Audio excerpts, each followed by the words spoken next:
Well, the worst possible outcome for Nick Bosa and his knee injury from week 3 now confirmed. Nick Bosa out for the year with a torn ACL. How the 49ers can overcome yet another injury in 2025 on today's Locked On 49ers.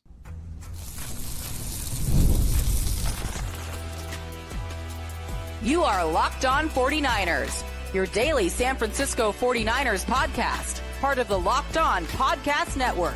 Your team every day. Welcome to an emergency edition of Locked On 49ers with some breaking news today. Unfortunately, it is now confirmed that Nick Bosa has a torn ACL. He's going to be out for the remainder of the 2025 season, according to Adam Schefter. We'll be back with another podcast later when we hear from Kyle Shanahan, who speaks later on Monday. But really the worst case scenario for the 49ers, who thought they might have been out of the woods for an ACL injury based on some post-game tests, pre-MRI. Now seeing the imaging, it is a torn ACL again for Nick Bosa. So we're going to try to go through, a lot of how the 49ers can, if they can, overcome yet another injury, what this means for the 49ers here, and look at how the 49ers have played on and when Nick Bosa is on and off the field as well. And of course, this is a story we're going to continue to cover here as we get ready for week 4 of the NFL season. And luckily, the San Francisco 49ers have banked a ton of wins, going 3-0 to start the year, despite all the other injuries they're dealing with. Is this the straw that breaks the camel's back for the San Francisco 49ers, though, for losing a player as impactful as Nick Bosa, who is not coming back, unlike some of the other players that have been out at the beginning of this season for the San Francisco 49ers. I do want to thank everybody for stopping in and making us your first listen every day here on the Locked On Podcast Network. Make sure you're subbed up on YouTube and everywhere you get your podcasts, and get into the chat a little bit here, because we are live and I see a lot of folks out there, a little bit worried about this, and I can see why.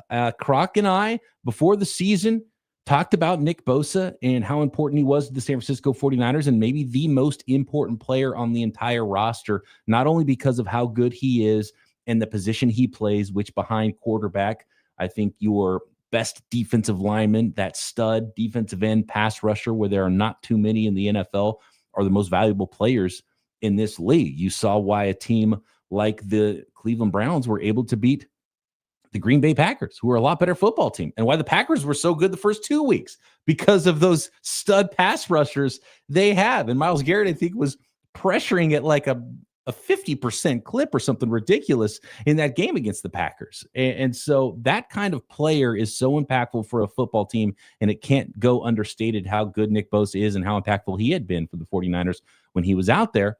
Yet the 49ers still were able to find a way to win in week 3, even after Nick Bosa left the football game, which I think is an important thing to remember as we go through this. And man, the 49ers have been able to overcome a ton of injuries so far this year. Nick Bosa added to Brandon Ayuk, who had his own ACL injury last year. Hopefully he's going to be coming back at some point. Looks good running around on the side in practice in the next 3 weeks, maybe week 6, potentially you circle, maybe by Halloween. It feels like he should be able to be back for the San Francisco 49ers, which would be massive for the offense. We've seen how good Ricky Pearsall has been in the interim, kind of playing that role as the 49ers number 1 wide receiver for the first 3 weeks. Oh yeah, and the 49ers starting quarterback out. Mac Jones has been able to come in and really keep the 49ers afloat for the last 2 weeks as well. It feels like Brock Purdy is going to be back at some point very soon.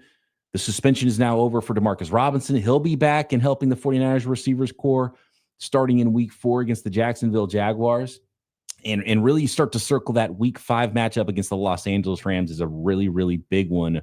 Will the 49ers be undermanned against a division opponent there? And is that where the season really starts to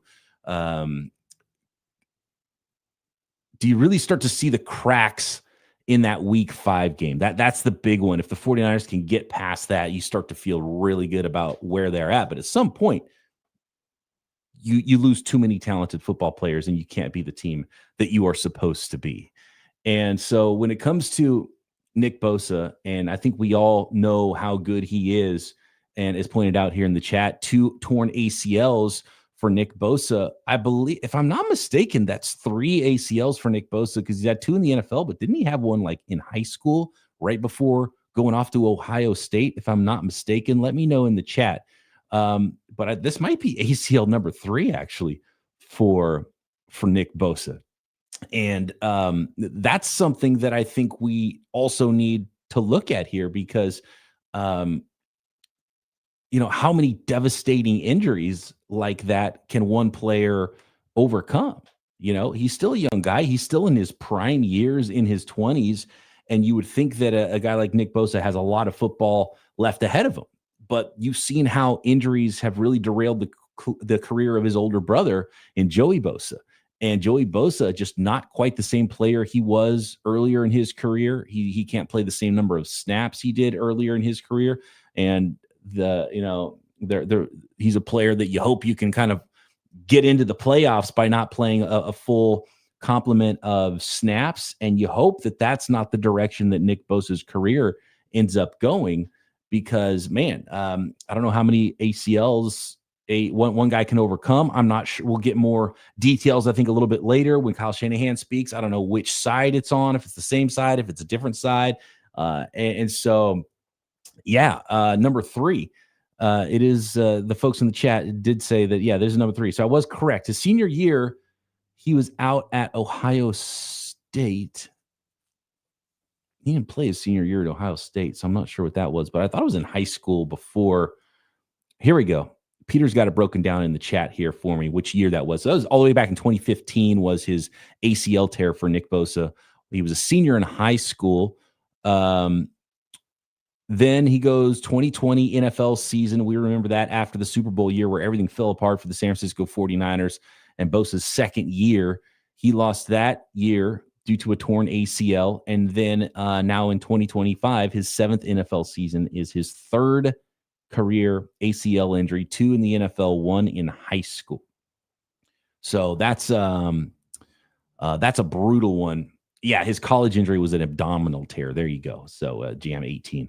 There it is in the chat. So a number of injuries for Nick Bosa. He's dealt with some other stuff. He's come out of it, and he still looked like that dominant player to start this year, and was playing at that defensive player of the year type of level that we had seen from him before in the first 2 weeks of the season. And that's just not a player that you can say, we overcame these other injuries, we can overcome this, and you can just plug a guy in. I'm not convinced about that when it pertains to Nick Bosa. So to me, the question starts to become, okay, well, do the 49ers have enough reinforcements coming on offense and some other players, and the growth of their young defensive line and Robert Saleh putting together blitz packages? Can they overcome the loss of Nick Bosa and get through that this year? Or do they need to make a move? Do they feel the need to make a move? Or are these moves just a pipe dream when you see names like, I see Bradley Chubb right now in the chat, a lot of people talking about Trey Hendrickson as well.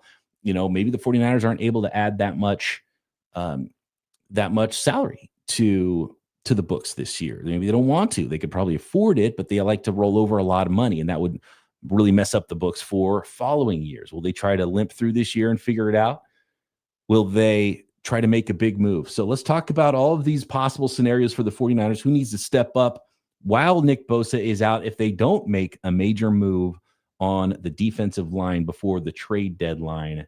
And is this really too much now for the 49ers to overcome? Is this the right season for the 49ers to go try to spend a bunch of draft picks to make a major move to bring in a player to replace Nick Bosa in 2025? We'll get into all of it next. Today's episode of Locked On 49ers brought to you by 5-Hour Energy. Caffeine just got a flavor upgrade. 5-Hour Energy shots deliver tasty caffeine in 17 bold flavors. Each 2-ounce shot packs the caffeine of a premium 12-ounce cup of coffee, plus B vitamins and nutrients with zero sugar and zero crashes, which is why you want to reach for the 5-Hour Energy instead of another cup of coffee. What I love most is how portable they are. Big taste, tiny shot. You can take it anywhere. And you get that boost when you need it. Have it in your desk at work. You can have it in your car. You can have it in your golf bag for the back nine, which is a great place for a 5-hour energy.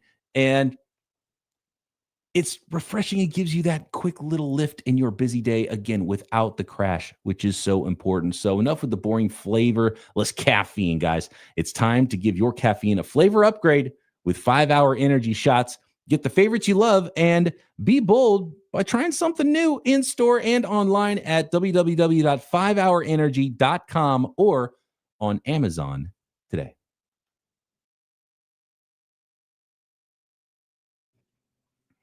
See a lot of folks showing up. I want to get into the chat a little bit about this news of Nick Bosa's torn ACL. He's going to be done for the 2025 season. And let's start with, okay, so you can throw all the names out there. I'm seeing Trey Hendrickson, Bradley Chubb, Cam Jordan. You can kind of start to look at teams that are not doing very well. Danielle Hunter showing up here. Man, how disappointing have the Houston Texans been so far this year?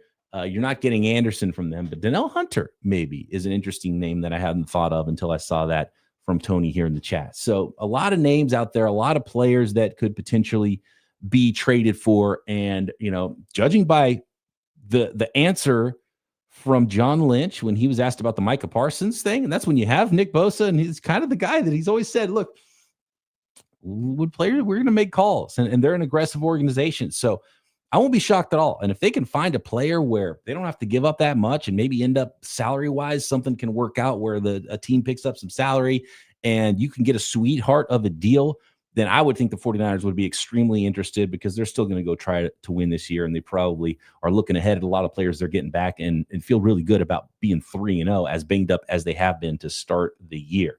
How long can they maintain that and keep that up now with another injury on top of it in Nick Bosa? That remains to be seen. So certainly I think John Lynch will be making phone calls. And will he be able to land something? Is there a deal that makes sense for the 49ers because of salary and how much it would cost to trade for a player? Some of the biggest names are probably not going to be available or just gettable, even if you could, because they're not going to swing that big of a move, I wouldn't think. So that means internally, who are the players that need to step up for the San Francisco 49ers right away and starting in week 4, right? The big name and the number one name who jumps in snaps is the guy who replaced most of the snaps when Nick Bosa left the game in week 3. And that's Sam Okuwanu. And Sam O has been a really nice rotational player for the San Francisco 49ers over the course of his career. But I think that's a pretty big drop. And we've seen Samo this year have some good snaps, have some play okay at times, and other times, he's a player that you would say, look, that's a clear drop off if you're going from Nick Bosa to Samo. And I would think so. And I think Sam Okuwanu is, again, a nice player, nice rotational guy. He should probably stay in that role. And so the 49ers, that means they probably don't really have somebody to take a big portion of that. I think one of the options for the 49ers, and we've seen a lot of Yetur Gross-Matos as sort of an interior rusher this year. Do you let him play a little bit more big end on the outside before you bring in your pass rush team and Bryce Huff and those players? So does he eat into that and kind of share some time with Sam Okuwanu? Do you leave your first round draft pick in Michael Williams outside a little bit more instead of bringing him inside potentially to eat up some of those snaps as well? But one thing is for sure, it's going to be a team effort. And I really liked the development I've seen from Michael Williams, and Alfred Collins does seem to be getting a little bit better every week and putting some stuff out there on tape after a pretty rough start in preseason and in game 1 and really the beginning of game 2. And he's kind of like come on a little bit, and he's at least put some highlight clip plays together where you think there's some development to be had there for Alfred Collins. I think you could say the same thing about CJ West, who had that near safety and then was joined in the end zone by Michael Williams and Alfred Collins. Like, it was really cool to see all three of the rookie defensive linemen on the field at the same time in a pressure situation, getting after a quarterback, because we already know these players were brought in to stop the run. That's one thing Robert Saleh's defense has already done a phenomenal job at, is getting much better against the run from last year to this year. I mean, it's not even close, but whether it's Mykel Williams, Alfred Collins, CJ West, these guys are run stoppers first before they're pass rushers. So I don't know how much we can expect from the pass rush side of things from those players. I think the 49ers could find a way to be okay against the run. Again, they've got some bigger ends. They've got some bigger defensive tackles, and they can move some guys around. You can give a 5-man line look. There's a number of ways the 49ers can be okay, I think, against the run, as good as Nick Bosa is, but how impactful he is play in, play out, both as a run defender and as a pass rusher, that's going to be the difficult one, because really the only guy that's shown an ability to get consistent pressure, and even that's not even been that consistent, but he can get to the quarterback, is Bryce Huff on that defensive line. So it is a massive loss, I think, for the San Francisco 49ers, and probably the player they could least have afforded to lose, as we said before the season even started. But man, you could have said the same thing about Trent Williams, who's been banged up. You could have said the same thing about your starting quarterback, which you should be able to say about any football team in the league losing their starting quarterback. And the 49ers have come out of that okay. Now, I don't think they have a level of defensive lineman that's at Mac Jones quarterback level to come in and play for Nick Bosa, which is where potentially a roster move and a trade would have to come in, I think, if they really think that they need to replace his snaps on a 1-for-1 basis. But for now, I wouldn't be surprised at all if it's a team effort, and that's going to be a lot to ask from all of those players I mentioned. Bryce Huff as a rusher with no Bosa on the other side, his life gets more difficult. Mykel Williams hasn't shown much of an ability as a pass rusher on the outside or really the inside, except for just that bull rush and that raw power and leverage that he possesses, which is awesome against the run. Hasn't showed up a lot against the pass yet. Yetur Gross-Matos has shown some flashes against the pass. I think we've seen some of the interior guys on occasion show some ability to get upfield. I mentioned CJ West last game. It was cool to see him get upfield a little bit and get into the backfield. The PFF grades tell the story of a lot of mediocrity on the 49ers defensive line from those rotational guys, especially as a pass rush unit. Really, Bryce Huff and Nick Bosa were the two defensive linemen that have really good grades.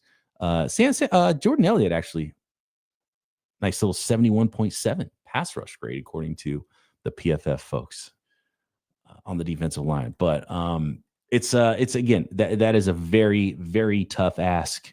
And as far as just winning one-on-one matchups on the outside, Bryce Huff's the only player that's showed really an ability to do that on the 49ers' current defensive line. And so they're just going to have to play power, and more than likely from a pass rush scenario, it's going to be a lot of Robert Saleh dialing up different blitzes, which he's already done quite a bit of so far this year, more than we've seen from him. We talked about those numbers last week. We'll take a look at those numbers here later on this week as well, now that we have a third game and all of those numbers to add to it. The 49ers have had a huge jump in how much they've blitzed other teams, and that was with Nick Bosa over the course of the first 2 weeks of the season. I want to get in the chat a little bit more here, and of course, we're going to cover this a lot more with Croc later on. I think Croc is going to come back and go solo tonight because he's not available right now. I'm not going to be available tonight. We weren't able to come together for this emergency podcast, so had to get this one out with you guys. Talk about the loss of Nick Bosa, the breaking news that Nick Bosa is done for the 2025 season. I'm getting to the chat a little bit here and how you guys think the 49ers are going to be able to come out of their latest injury problem with no more Nick Bosa next. This episode of Locked On 49ers brought to you by FanDuel, America's #1 sports book. And the NFL season, it's here. You love it. 3 weeks in, 3-0 for the San Francisco 49ers. If you put some money down on those Niners, you might be quite a bit ahead right now over the course of 3 weeks. And FanDuel is making sure you're ready for kickoff in week 4 with a can't-miss offer. Right now, new customers can bet just $5.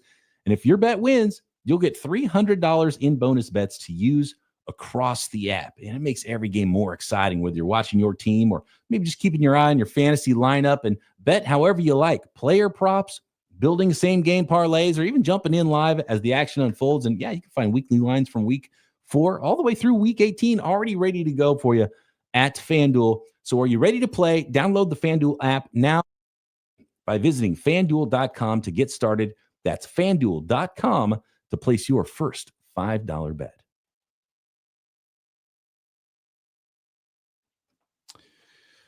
All right, so I do want to be one of the things that we take pride in here at Locked On 49ers is being objective.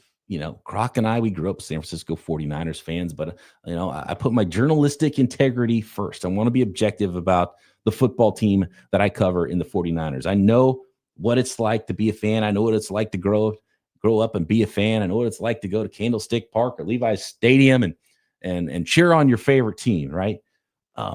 But I want to make sure that we're level-headed about this, and it's not easy. It's not, you don't just say, well, this player will be fine, and just think everything's always going to be great for you. And you also, the sky is not falling, and I do see some of those comments too. So let's get through this together. It's going to be okay for the San Francisco 49ers. And I saw one comment here: Bosa's career over.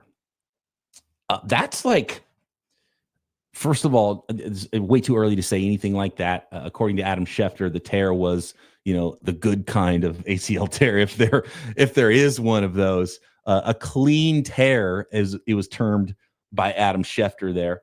He's going to need season-ending surgery anyway, but it's not quite as devastating as the knee injury we saw with Brandon Ayuk, where there's a meniscus involved and there's other ligaments and not just the ACL. So I guess good news there that it's a clean ACL tear for Nick Bosa. But yeah, you never know how a player is going to overcome this. And the NFL is a tough game. It's a tough grind. And you see all these ex-players limping around after their careers are over, and they play through a lot of pain that we don't even know about week to week. It's possible that Nick Bosa is never the same after this is his third ACL. Let's be realistic about it, right? That's one of the possibilities that Nick Bosa, I don't think his career is going to be over, but again, it's probably a little bit more tough to come back from it each time. And you hope he comes back just as strong as he was before. And it's not going to be from a lack of effort and work that Nick Bosa puts in to get back. But maybe do you start losing a step here and there? Maybe you're not quite the explosive guy you used to be. And does that change the trajectory of your career? And that's certainly one of the possibilities, and probably even worse than whatever happens the rest of this year in 2025 if Nick Bosa doesn't come back the same for the San Francisco 49ers, because I think that's how impactful an elite edge presence can be for your football team. And I've said it a million times, and I'll say it again, second only to quarterback, second most position in the NFL. And quarterback is clearly the number one there. Teams most willing to deal. The New York Giants are interesting because they've got so many guys. Tavon Thibodeau. What do I call him? Kayvon Thibodeau. Kayvon Thibodeau. Brian Burns is a guy I've liked for a long time. He's on a big contract. Would they be willing to move off of him? Clearly, Brian Daboll is not a great NFL head coach, because that's one thing you thought you could really hang your hat on, was how good their front seven was going to be. They're not going to trade away their rookie and Abdul Carter, but they've got extra defensive ends there. Could Kayvon Thibodeau be a player who's not on a big second contract in the NFL yet? He's still on his rookie deal, even though he's a top 10 draft pick. Could that be somebody that makes sense from a draft pick and salary perspective for the 49ers to call on? It's an interesting name. And of course, they want to trade Brian Burns. That'd be okay too. He's a little more similar though to Huff than he would be to Bosa and that stud every down, more power plus explosion type of player. But again, there's not a lot of guys like Bosa. Maybe a closer possibility. Bengals is the team mentioned here by John. They just did that new contract, but it wasn't a long-term contract with Trey Hendrickson. So I think Trey Hendrickson is somebody that could be had. And by the looks of the Bengals season with Joe Burrow out for 3 months and how bad they were last week, I think they would certainly listen to that potential offer. And so, Trey Hendrickson, someone that would make sense. But again, you would probably have to start messing with his money that he just got. And, it wouldn't really affect the money he got, but maybe start pushing some money around in void years. And I already don't know what gymnastics the Bengals already did on that extra little bump that they gave him before he hits free agency next year. You've got the Houston Texans listed here, and I do think that Danielle Hunter is a very, very interesting name that was brought up here in the chat by you guys that certainly is worthy of a phone call. Bradley Chubb is the name I've seen out there. I think what you have to do, Cam Jordan, a veteran player, the Saints aren't going anywhere, but he's a lifetime guy. He did play his college ball in the Bay Area at Cal. The Saints in a team that just always does weird stuff too, but Cam Jordan would probably have to really want it and be like, hey guys, you can send me to the 49ers. I won't be mad ending my career there, because he's been an entire career Saint. And that just feels a little gross, trading away a guy that's been on your football team for that long. I really like seeing guys play their whole career in one place, but maybe he wants to chase a little something and thinks the 49ers could do that. So at least, again, it's worth a phone call. So there's a ton of players out there that I think the 49ers could call about. I don't know how realistic any of the names are and what the costs would be for a lot of those players. I do think, though, the number one thing is that the 49ers are going to have to step up with the guys they have. And from a pass rush perspective with those guys, I think they can be okay as run defenders. Yetur Gross-Matos, big end. Michael Williams, he's a big defensive end. You've got some size inside as well, and you can move some guys around. But when it comes to the pass rush part of it and how good Nick Bosa is there and the pressure he puts on teams in a snap-in, snap-out basis, that the help would probably, in a singular form, have to come from outside the organization via trade. And you would be getting a player that's not as good as Bosa. And would it be worth what you have to give up to get him is the question. We'll find out more about what the 49ers are up to, what they will do, what they can do, how this ends up looking for the 49ers. Kyle Shanahan to speak later today about this Nick Bosa situation, no doubt. And QB2 now has a PCL injury, Mac Jones. So could we be on to quarterback 3 potentially in week 4 if Brock Purdy's not ready? Mac Jones can't go. So a lot to figure out here as we go into week 4 against the Jacksonville Jaguars for the San Francisco 49ers. And of course, Croc and I are going to be here with you every single day, breaking it down. So make sure you're subscribed up on YouTube and everywhere you get your podcasts. Talk to you next time right here. Locked On 49ers.